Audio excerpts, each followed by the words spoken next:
Domestic violence sends a lady 6 feet under in Banjul in the Kunki division of the West region of Cameroon. Meantime, a controversial document surfaces on social media in Cameroon redeploying teachers from the Libya Land division of the southwest region of Cameroon. The document on social media indicates that teachers have been taken out of the Libya Land division to the Fakwandi Memel in the southwest region of Cameroon. We shall be talking about that in the second segment of this edition of the primetime newscast on Equinoxe Television with our special guest on today's edition of the news. But we shall also be talking insecurity in the northern regions of Cameroon, especially on the border with the troubled Chad, the Republic of Chad, which is in trouble following the death of its leader, Masha Idris Deby Itno.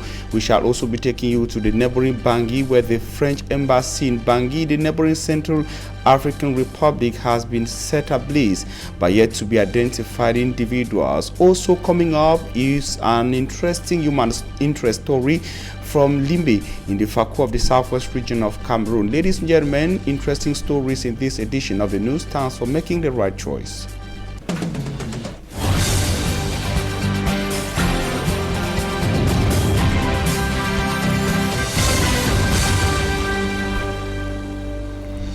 You're on to the primetime newscast on Equinoxe Television, live from our central news desk in Douala, Cameroon's economic capital city. With me, I'm Strong Sander.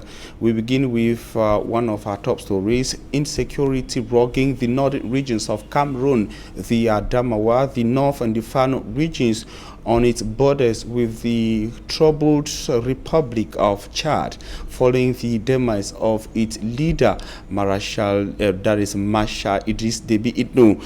The borders between Cameroon and Chad, especially in the parts of the North region, have just been closed. The people of neighboring towns, such as Tuboro, say they are going to heightening security. They say they have been abandoned by defense and security forces of Cameroon in that part, as they have been allowed in the hands of men of the underworld who are terrorizing them. Innocent tells us more in the following report. Men, women and children tortured and their properties looted by criminals in Tuburo in the North region. Inhabitants often do not close their eyes at night. Ils sont venus environ de 23 heures. Ils ont nombre de 8. They came attacking recently, 8 in number, at about 11 p.m. They entered my house, arrested 2 persons, and beat the hell out of my 2 wives. They also kidnapped my 2 brothers. As concerns properties looted, they carried away my stock of groundnut, maize and cotton. 11 million francs CFA was taken from me.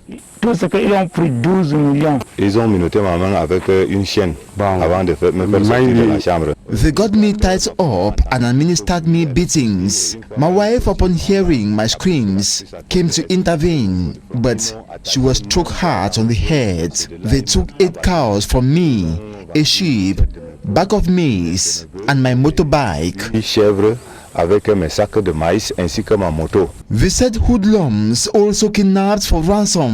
Une fois qu'on m'a pris, being a victim amid 2 others, he was demanded 25 million francs CFA. Ils nous ont amenés entre le Tchad. I struggled to pay 2 million francs CFA before obtaining freedom. 2 millions comme rançon et c'est là où on m'a libéré. Furious and exasperated, the inhabitants of Tuboro went meeting the mayor of the municipality for adequate disposition to be put in place to assure the security of persons and their goods. A memorandum signed by 3 million persons has been transmitted to the divisional officer for Tuburo by the mayor.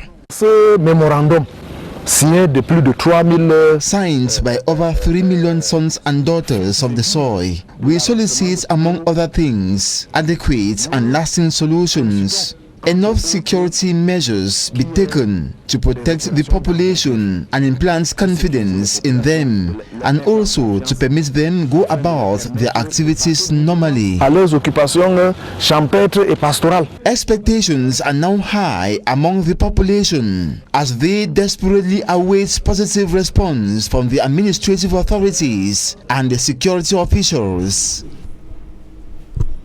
Innocent as a reporting from the north region of Cameroon.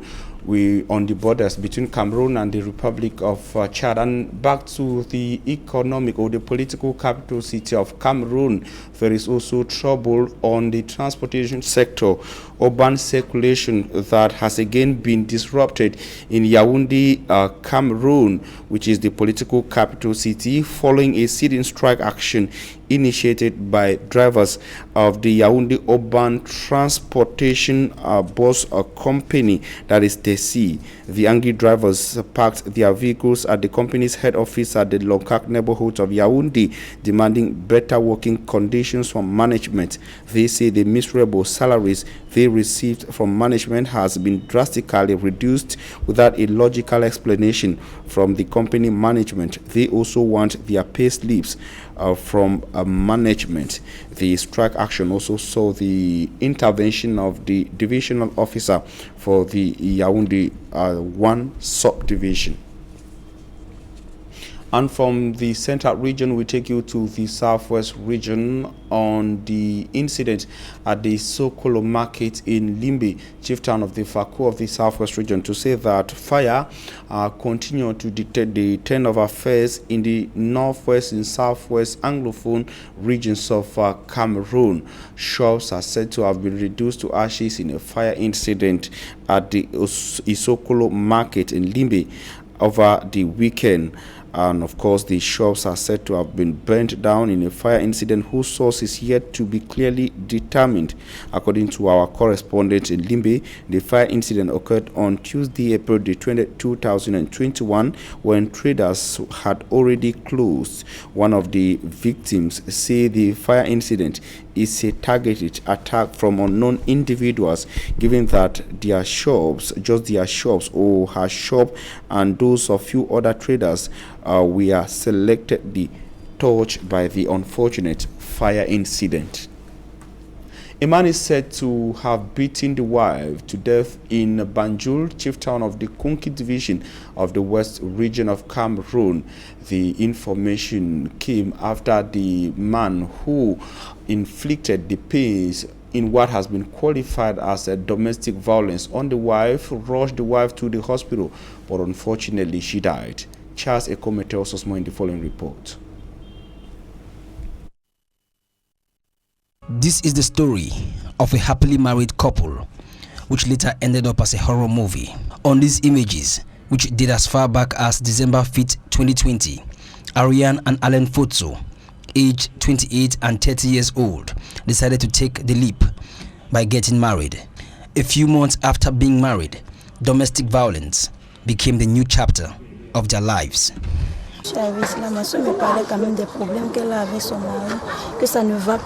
My sister always told me the problems she had with her husband. She told me she was constantly ill-treated by her husband. She once told me her husband said, "If I kill you now, no one will do anything to me. Besides, who do you have apart of your old grandmother?" The father of Ariane was aware of this habitual scene of violence between his daughter and her husband. He intervened on so many occasions by advising Alain.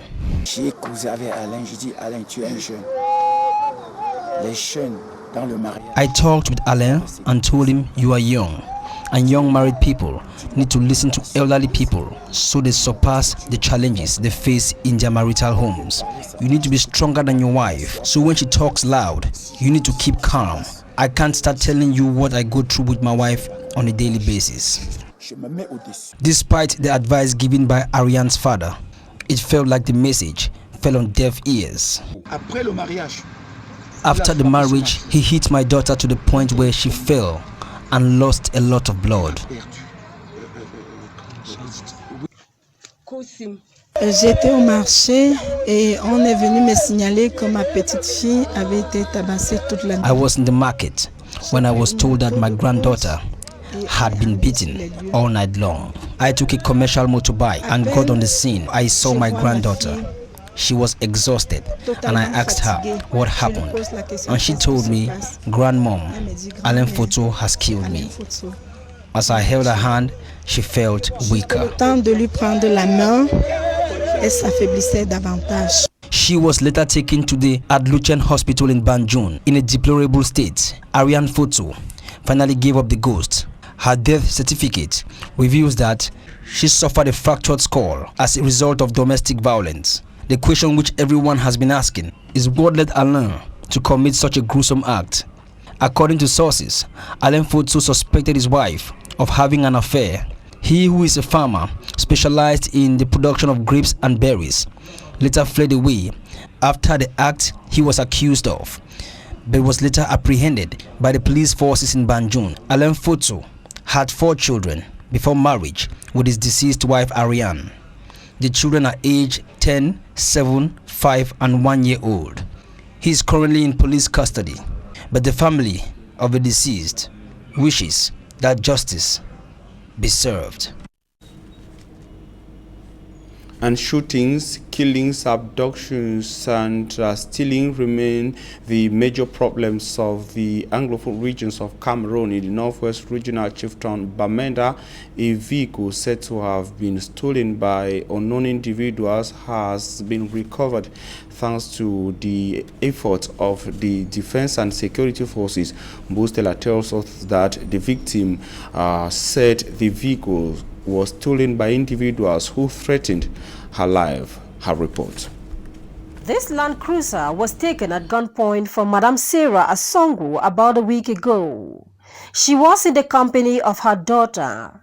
They were at a funeral ceremony in Gamgam. In front of almost everyone, gunmen almost took her and the car away. Out of a sudden, a certain lady just came and pointed at me and said that this is her. So I thought that maybe I was obstructing somebody. And then one of them came. That one came and opened his dress like that and showed me a short gun. That if I resist again, he's going to waste me.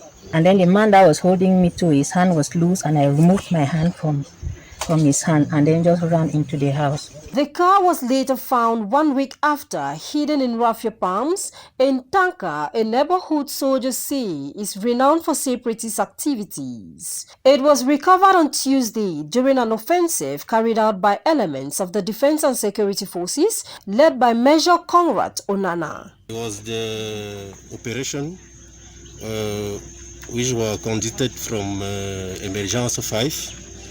We got information concerning the stolen of the car, this car and other things in this area, which is very dangerous. So you plan operation and is that you can't find the vehicle here.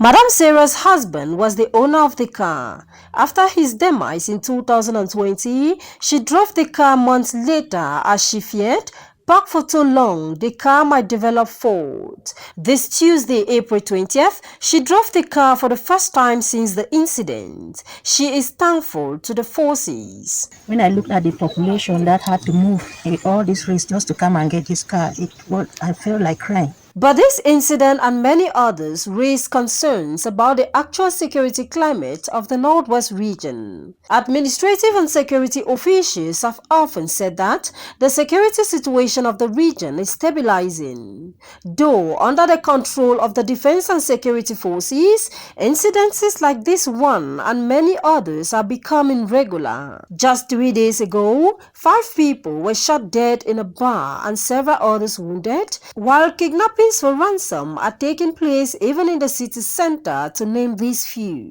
Although the population have a collaborative role to play in their security and safety, these are indications what are yet to match with the actual situation on the field. Bustela reporting from Bamenda. Meantime, the Prince of Opa Muya in Buya subdivision of the Faku in the southwest region of Cameroon has called on all and sundry to unite their effort for the development of the locality. Prince Ikome Mulinge was speaking recently while meeting with the people of his area for the first time after coming back from his coup. Derek Jato tells us more in the following report.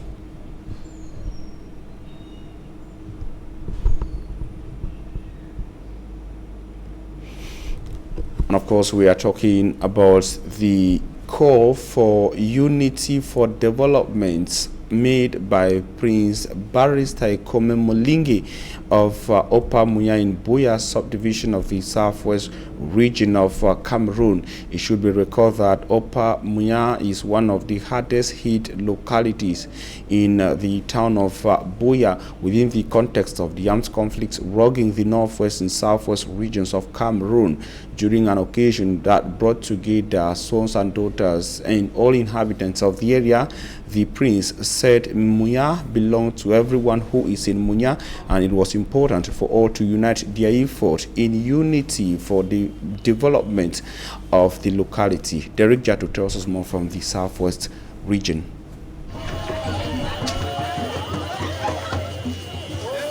The Prince of Opa Muya in Buya subdivision is welcome home.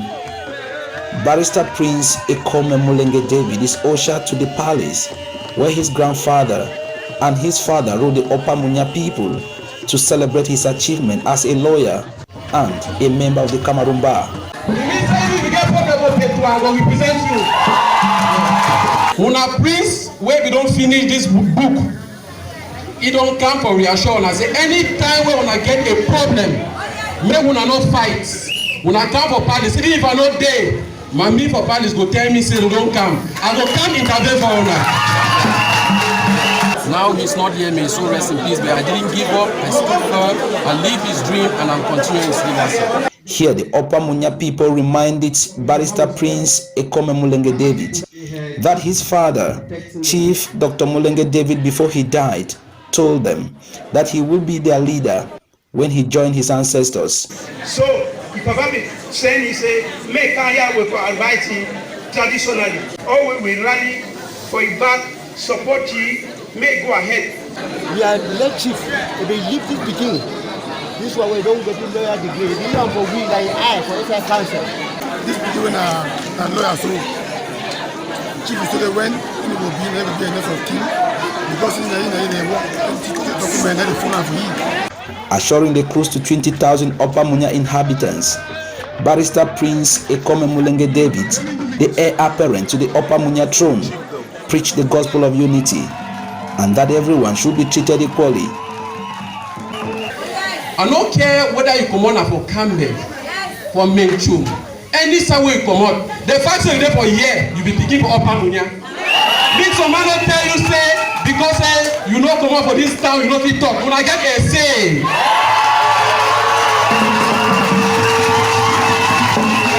For Opa Muya, a second-class chiefdom can only build back better when the people are united. I thank you, Lord, be good people.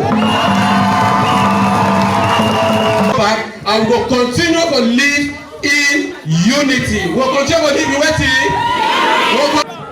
Earlier, Barrister Prince Ikome Mulinge David launched the first edition of the Opa Muya Unity Tournament.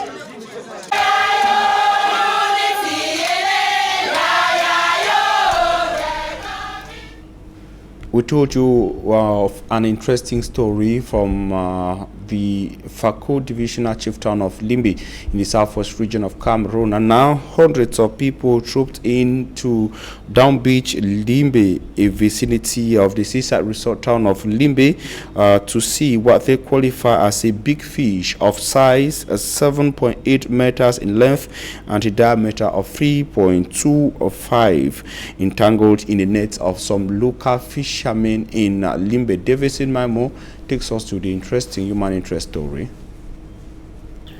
in their hundreds, both the old and the young troop in their numbers, paying 100 francs CFA to cross to dockyard, either in a canoe or carried where the big fish was first placed. He took me to go there for 100 francs and now to come back 100 francs.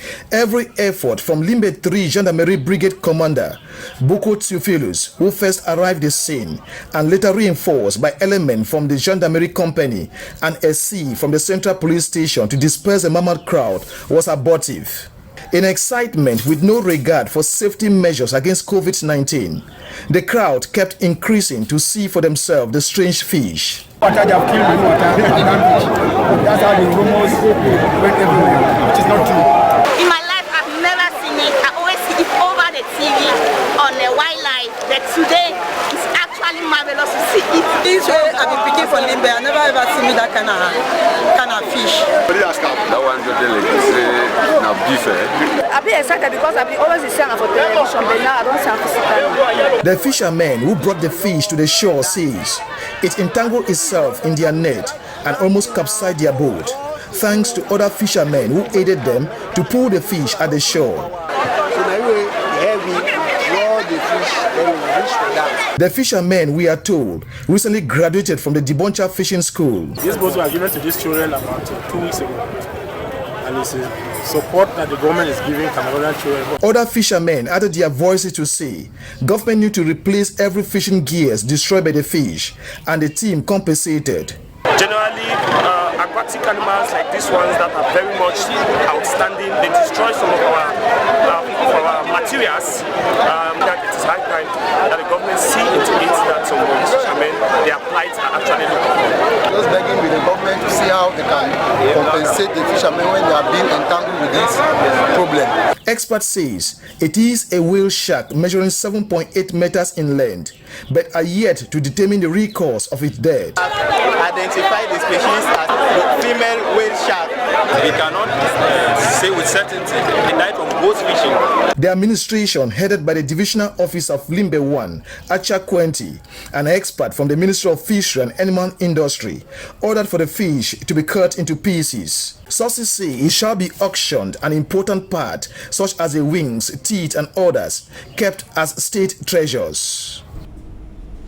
David Simamo reporting from Limbe. And now we talk the Labor Day 2021 edition to say that the traditional Labor Day march past and official commemorative activities have been banned all over Cameroon ahead of the 1st of May 2021. The decision is contained in the press release from Cameroon's Minister of Labour and Social Security, Minister Gregoire Owona. The minister says the move falls in line with the COVID-19 barrier measures of the government of Cameroon prohibiting large gatherings. He, however, asked workers to deliberate on the theme of this year's edition of the International Labor Day in small gatherings of less than 50 persons. The theme of this 135th edition of the International Labor Day has been placed around the COVID-19 pandemic. And the pioneer First Lady of Cameroon, Germaine Ayijo, has been buried at a cemetery in Dakar, Senegal, close to the husband, or by the husband, former president of the Republic of Cameroon, Amadou Ahijo. The burial ceremony was witnessed by a special representative of the Senegalese president, Macky Sall. Smart Njikan Gabriel tells us more in the following report. At the Yoff burial ground in Dakar, Senegal, a hearse carrying the corpse of the pioneer First Lady of Cameroon, Mrs. Germaine Habiba Ayijo, who died last April 20, 2021. To pay her the last homage were some family members, friends she made while in Senegal, and a strong Cameroonian population who saw as Mama Germain was lowered to the earth. The choice of burying her in Dakar wasn't a mistake, because it is in the same place that her husband, the first president of Cameroon, Ahmadou Babatura Ahidjo, was buried. At her burial were Cameroonians living in Senegal. Nous sommes très contents de perdre notre maman Germaine Ahidjo. Ça nous fait très mal au cœur. Nous exprimons notre désolation parce que c'est un moment qui est parti. Les étudiants l'ont considéré comme étant un patrimoine. Those who traveled from outside, some representatives of the Cameroonian embassy in Senegal, and a personal representative from President Macky Sall of Senegal, who witnessed as she was lowered to earth. Germain Abiba Ahidjo died at the age of 89 years old without seeing the transfer of his late husband's body back to Cameroon. Many Cameroonians are now waiting for that day when the two bodies, Mr. and Mrs. Ahidjo, will be brought back to the country. And out of Cameroon, the French embassy in the neighboring Central African Republic's political capital city Bangui has gone in flames. The embassy building caught flames in the late hours of this day, Thursday. It is uncertain what must have caused the fire incident, but images from Bangui show the embassy building on flames without the army rescue unit or the firefighting units all present. As you can see there in the images gotten from Bangui, the army rescue units or the firefighting units of the Central Africa's army was not present at the scene, at least at the time when the images were taken, but the embassy building is said to have gone on flames. The source of the fire incident remains unknown. We shall be coming back to that in subsequent editions of information on Equinoxe Radio and television. Ladies and gentlemen, up next is Talking Points. Stay with us.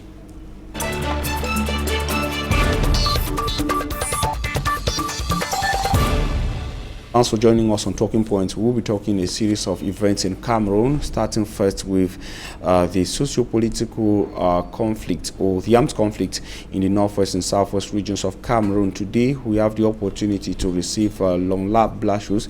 He is a political analyst in Cameroon and also a man of God. Thanks for accepting our invitation. Thank you, Mr. Armstrong. Special thanks to all the televiewers of Equinoxe televisions. Special thanks also go to the administrator of Equinoxe.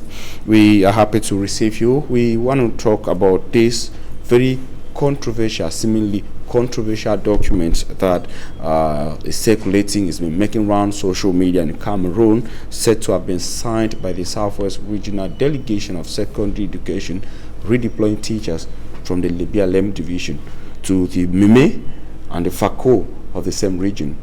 When you saw that document, what came to your mind? What was your reading of that particular document from the perspective of a political analyst and the perspective of a man of God, considering the crisis in the Anglophone regions?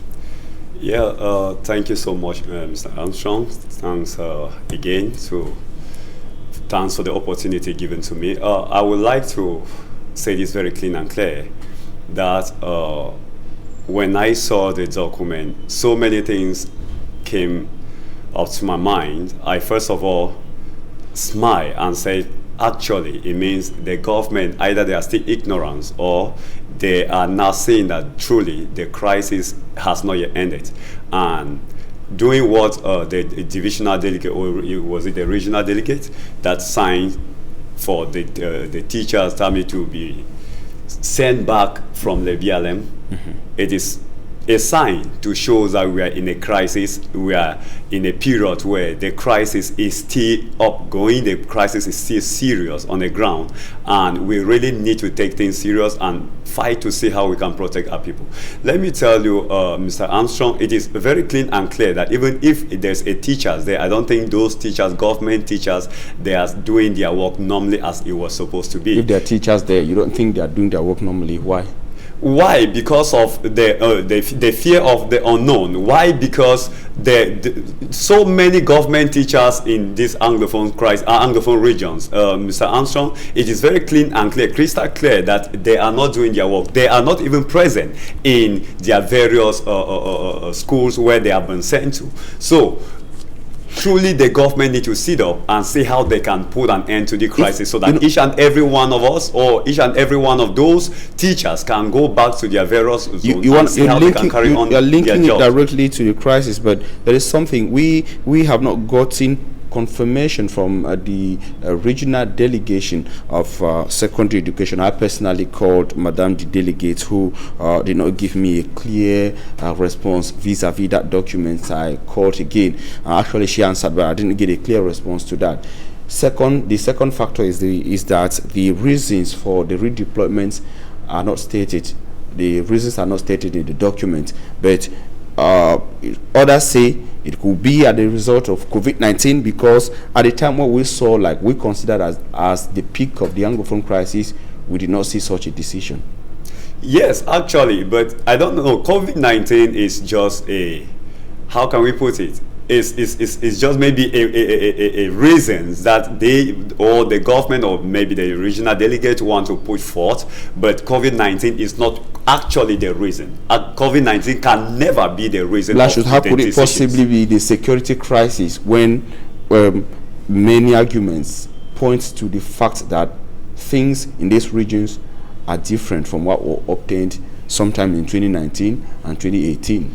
Actually, if we are talking of difference, I don't understand where your differences goes. Whether different in the sense that it has.